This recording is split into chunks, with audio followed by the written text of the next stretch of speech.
സുഹൃത്തുക്കളെ, ലോകം മുഴുവൻ മിഡിൽ ഈസ്റ്റിലേക്കും യൂറോപ്പിലേക്കും ഉറ്റുനോക്കുമ്പോൾ ദക്ഷിണേഷ്യയിൽ, പ്രത്യേകിച്ചും ഇന്ത്യയുടെ തലസ്ഥാനമായ ന്യൂഡൽഹിയിൽ സമാനതകളില്ലാത്ത ചില അണിയറ നീക്കങ്ങളും നടക്കുന്നുണ്ട്. പ്രധാനമന്ത്രി നരേന്ദ്രമോദി, സുരക്ഷാ ഉപദേഷ്ടാവ് അജിത് ഡോവല്, പ്രതിരോധ മന്ത്രി ശ്രീ രാജ്നാഥ് സിംഗ് എന്നിവരുടെ നേതൃത്വത്തിൽ നടക്കുന്ന തുടർച്ചയായ ചില ഉന്നതതല യോഗങ്ങൾ വിരൽ ചൂണ്ടുന്നത് ഒരു വലിയ സൈനിക ഓപ്പറേഷനിലേക്കാണോ എന്നുള്ള സംശയം പലരും പങ്കുവയ്ക്കുന്നുണ്ട്.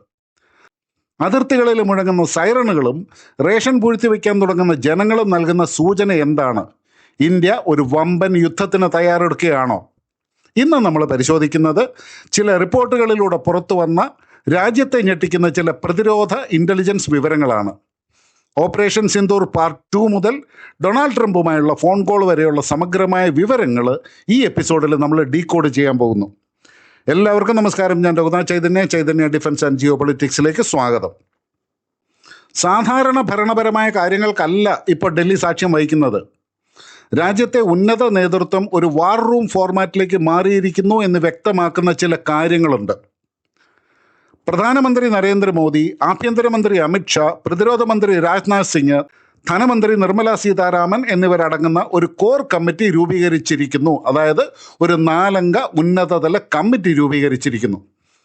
പെട്രോളിയം മന്ത്രിയോ മറ്റു വകുപ്പ് മന്ത്രിമാരോ ഇതിൽ ഉൾപ്പെടാത്തത് തന്നെ ഇതൊരു സാധാരണ സാമ്പത്തിക പ്രതിസന്ധി അല്ല, മറിച്ച് ദേശീയ സുരക്ഷയുമായിട്ട് ബന്ധപ്പെട്ട വിഷയമാണെന്നാണ് പലരും ഉറപ്പിക്കുന്നത്. ഇതിൻ്റെ കൂടെയാണ് അജിത് ഡോവലിൻ്റെ റെഡ് ഫയലും ചർച്ചയാകുന്നത്. ദേശീയ സുരക്ഷാ ഉപദേഷ്ടാവ് അജിത് ഡോവൽ പ്രധാനമന്ത്രിക്ക് ഒരു രഹസ്യ ഫയൽ കൈമാറിയതായിട്ട് റിപ്പോർട്ടുകൾ പറയുന്നുണ്ട്. ഓപ്പറേഷൻ സിന്ദൂർ പാർട്ട് 2 എന്ന് പേരിട്ടിരിക്കുന്ന ഒരു സൈനിക നീക്കത്തിൻ്റെ റിസ്ക് അസസ്മെൻ്റ് ആണ് ഇതിലുള്ളത് എന്നും പറയപ്പെടുന്നു. ഇന്ത്യ പാകിസ്ഥാന് മേളിൽ ഒരു ആക്രമണം നടത്തിയാൽ ഉണ്ടാകാവുന്ന പ്രത്യാഘാതങ്ങൾ ഈ ഫയലിൽ വ്യക്തമാക്കുന്നുണ്ട്. ഇതിന്മേൽ ഡോവലുമായി പ്രധാനമന്ത്രി 3 മണിക്കൂറോളം അടച്ചിട്ട മുറിയിൽ ചർച്ചയും നടത്തിയിട്ടുണ്ട്. അതുപോലെ നമ്മൾ നോക്കേണ്ട മറ്റൊരു വിഷയമാണ് മുഖ്യമന്ത്രിമാരുമായിട്ടുള്ള യോഗം. പ്രധാനമന്ത്രി എല്ലാ സംസ്ഥാനങ്ങളിലെയും മുഖ്യമന്ത്രിമാരുമായിട്ടൊരു അടിയന്തര യോഗം ചേർന്നു. രാജ്യം ഒരു വലിയ പ്രതിസന്ധിയിലേക്ക് നീങ്ങുകയാണെന്നും എല്ലാവരും ചില ത്യാഗങ്ങൾക്ക് തയ്യാറാകേണ്ടി വരുമെന്നും അദ്ദേഹം മുന്നറിയിപ്പ് നൽകിയിട്ടുണ്ട്. ഇത് അദ്ദേഹം കഴിഞ്ഞ ദിവസം നമ്മുടെ പാർലമെൻറ്റിലും ആവർത്തിച്ചിട്ടുണ്ടായിരുന്നു. കോവിഡ് കാലത്തിന് സമാനമായ ഒരു തയ്യാറെടുപ്പ് സംസ്ഥാനങ്ങൾ നടത്തണമെന്നും നിർദ്ദേശിച്ചിട്ടുണ്ട്. ഒരു യുദ്ധമുണ്ടായാൽ അത് കേവലം പ്രസ്താവനകളിൽ ഒതുങ്ങില്ല.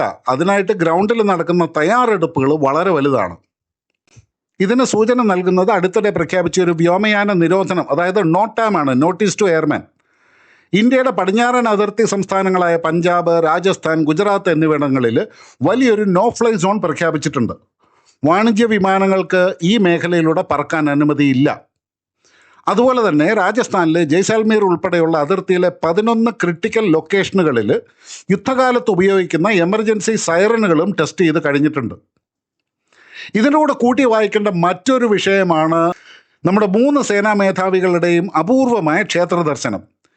കരസേനാ മേധാവി ഉപേന്ദ്ര ദ്വിവേദി ഒഡീഷയിലെ ജഗന്നാഥ ക്ഷേത്രത്തിലും, വ്യോമസേനാ മേധാവി സുവർണ ക്ഷേത്രത്തിലും, നാവികസേനാ മേധാവി ഉജ്ജയിനിലെ മഹാകാൽ ക്ഷേത്രത്തിലും ഒരേ സമയം ദർശനം നടത്തി.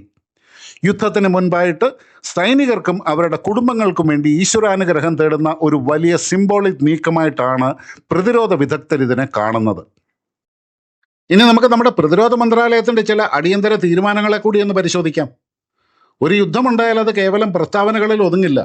അതിനായിട്ട് ഗ്രൗണ്ടിൽ നടക്കുന്ന തയ്യാറെടുപ്പുകൾ വളരെ വലുതാണ്. വ്യോമയാന നിരോധനവും, അതായത് നോട്ടാമും, അതിർത്തികളിലെ സൈറൻ പരിശോധനകൾക്കും പുറമെ പ്രതിരോധ മന്ത്രാലയം നടത്തുന്ന അടിയന്തര ആയുധ സംഭരണങ്ങൾ ഇതിൻ്റെ ഏറ്റവും വലിയ തെളിവാണ്. ഈ കഴിഞ്ഞ മാർച്ച് 27-ന് പ്രതിരോധ മന്ത്രി രാജ്നാഥ് സിംഗിൻ്റെ അധ്യക്ഷതയിൽ ചേർന്ന defence acquisition council 2.38 lakh crore രൂപയുടെ വമ്പൻ പ്രതിരോധ സംഭരണങ്ങൾക്കാണ് ഒറ്റയടിക്ക് അംഗീകാരം നൽകിയത്.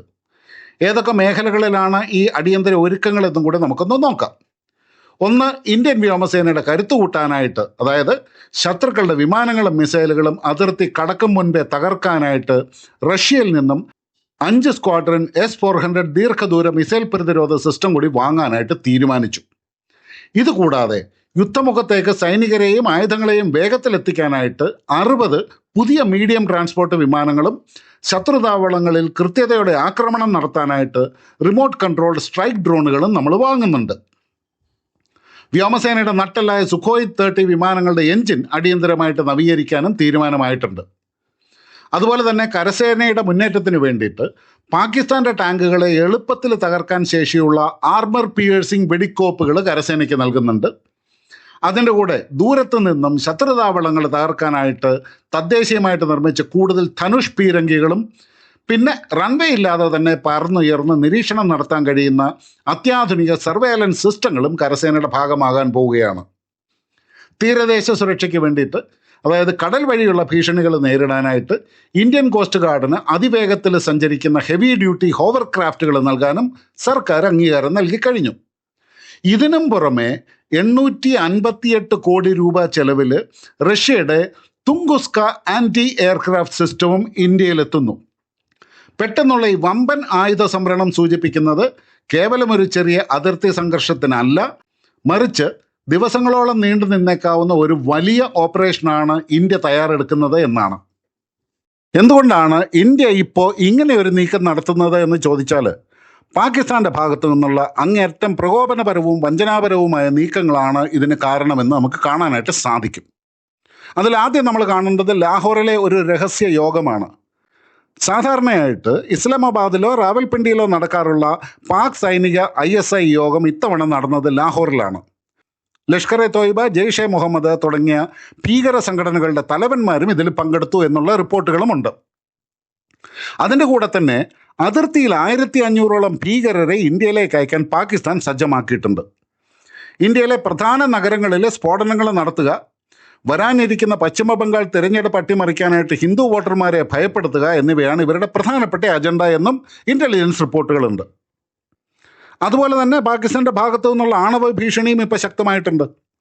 പാകിസ്ഥാന്റെ മുൻ നയതന്ത്രജ്ഞൻ അബ്ദുൽ ബാസിത്ത് തങ്ങളുടെ നിലനിൽപ്പിന് ഭീഷണി ഉണ്ടായാൽ ഡൽഹിയും മുംബൈയും ആണവായുധം ഉപയോഗിച്ച് തകർക്കുമെന്ന് പരസ്യമായിട്ട് ഭീഷണിപ്പെടുത്തി.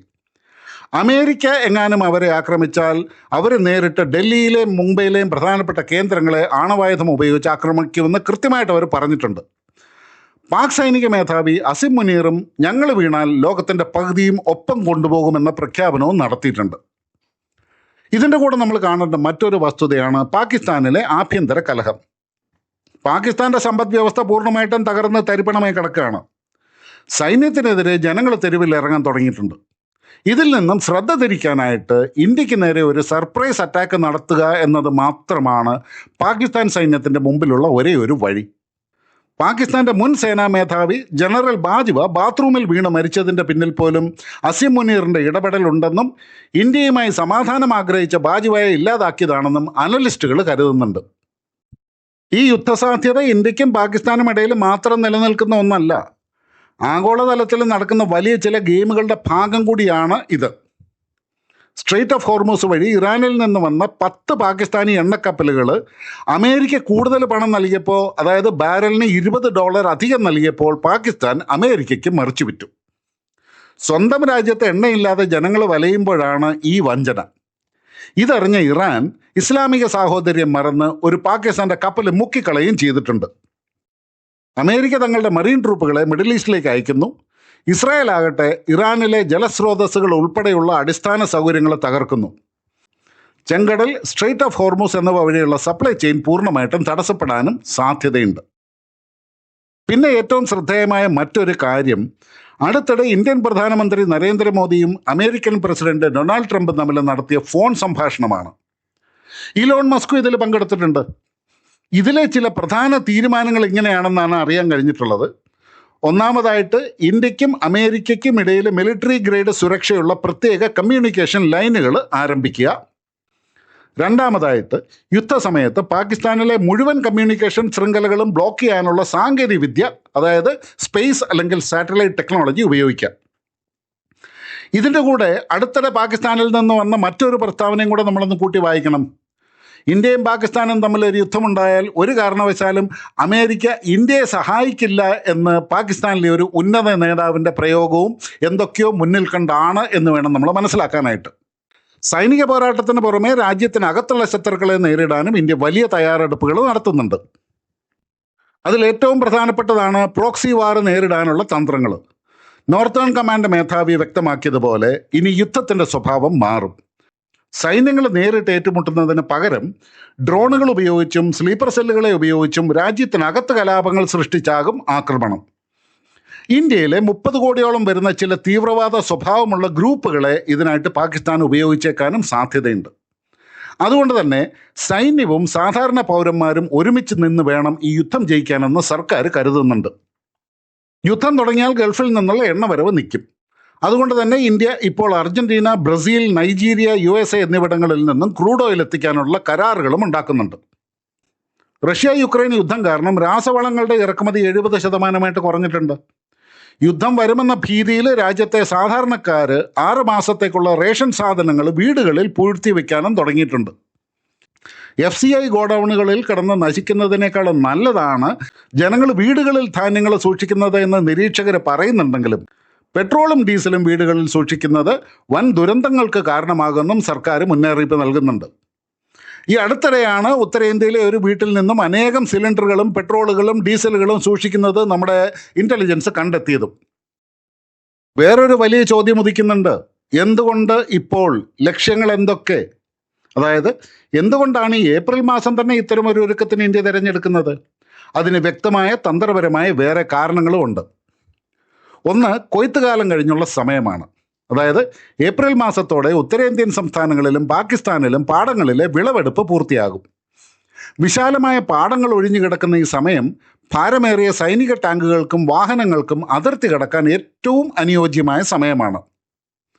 ഭീകരവാദ ക്യാമ്പുകളെ തകർക്കുക എന്നതിലുപരി പാകിസ്ഥാന്റെ യുദ്ധം ചെയ്യാനുള്ള ശേഷിയെ ശാശ്വതമായി ഇല്ലാതാക്കുക, അതായത് destroying the core existential threat എന്നതായിരിക്കും ഓപ്പറേഷൻ സിന്ദൂർ പാർട്ട് 2 ലക്ഷ്യം. അതോടൊപ്പം രാജ്യത്തിനകത്തുള്ള NGOകളുടെയും സ്ലീപ്പർ സെല്ലുകളുടെയും സാമ്പത്തിക സ്രോതസ്സുകൾ എന്നേക്കുമായിട്ട് വിച്ഛേദിക്കുക. അതുപോലെ തന്നെ മിസോറാമിലും ബംഗാളിലുമായിട്ട് വിദേശചാരന്മാരെ അറസ്റ്റ് ചെയ്തതും ഇതിൻ്റെ ഭാഗമാണ്.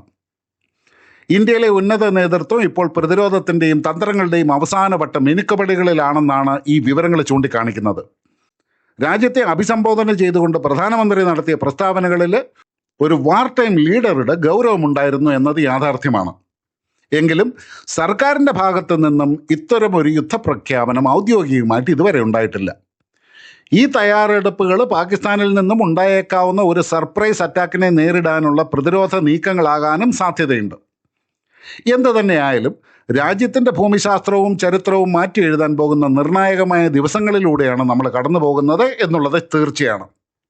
സുഹൃത്തുക്കളെ, ഈ വീഡിയോയിൽ ഞാൻ ചെയ്തിരിക്കുന്നതെന്ന് പറഞ്ഞു കഴിഞ്ഞാൽ ആരും ശ്രദ്ധിക്കാതെ പോയിട്ടുള്ള പല പല സംഭവങ്ങൾ അവിടെ ഇവിടെയായിട്ട് നടന്നതിനെ കൂട്ടി യോജിപ്പിച്ച്, അതായത് ജോയിനിങ് ദ ഡോട്ട്സ് എന്ന പ്രക്രിയ മാത്രമാണ്. അപ്പോൾ ഇതെല്ലാം കൂടെ വെച്ച് നോക്കുമ്പോൾ പല അനലിസ്റ്റുകളും പറയുന്നത് പോലെ തന്നെ ഒരു യുദ്ധത്തിൻ്റെ സാധ്യത നമ്മുടെ മുമ്പിൽ കാണുന്നുണ്ട്. ഏതായാലും കൂടുതൽ വിവരങ്ങൾ അറിയുന്നതനുസരിച്ച് ഞാൻ നിങ്ങളിലേക്ക് എത്തിക്കുന്നതായിരിക്കും. വീണ്ടും കാണാം മറ്റൊരു വീഡിയോയുമായിട്ട്. അതുവരെ എല്ലാവർക്കും എൻ്റെ വിനീതമായ നന്ദി, നമസ്കാരം. ജയ് ഹിന്ദ്, ഭാരത് മാതാ കി ജയ്.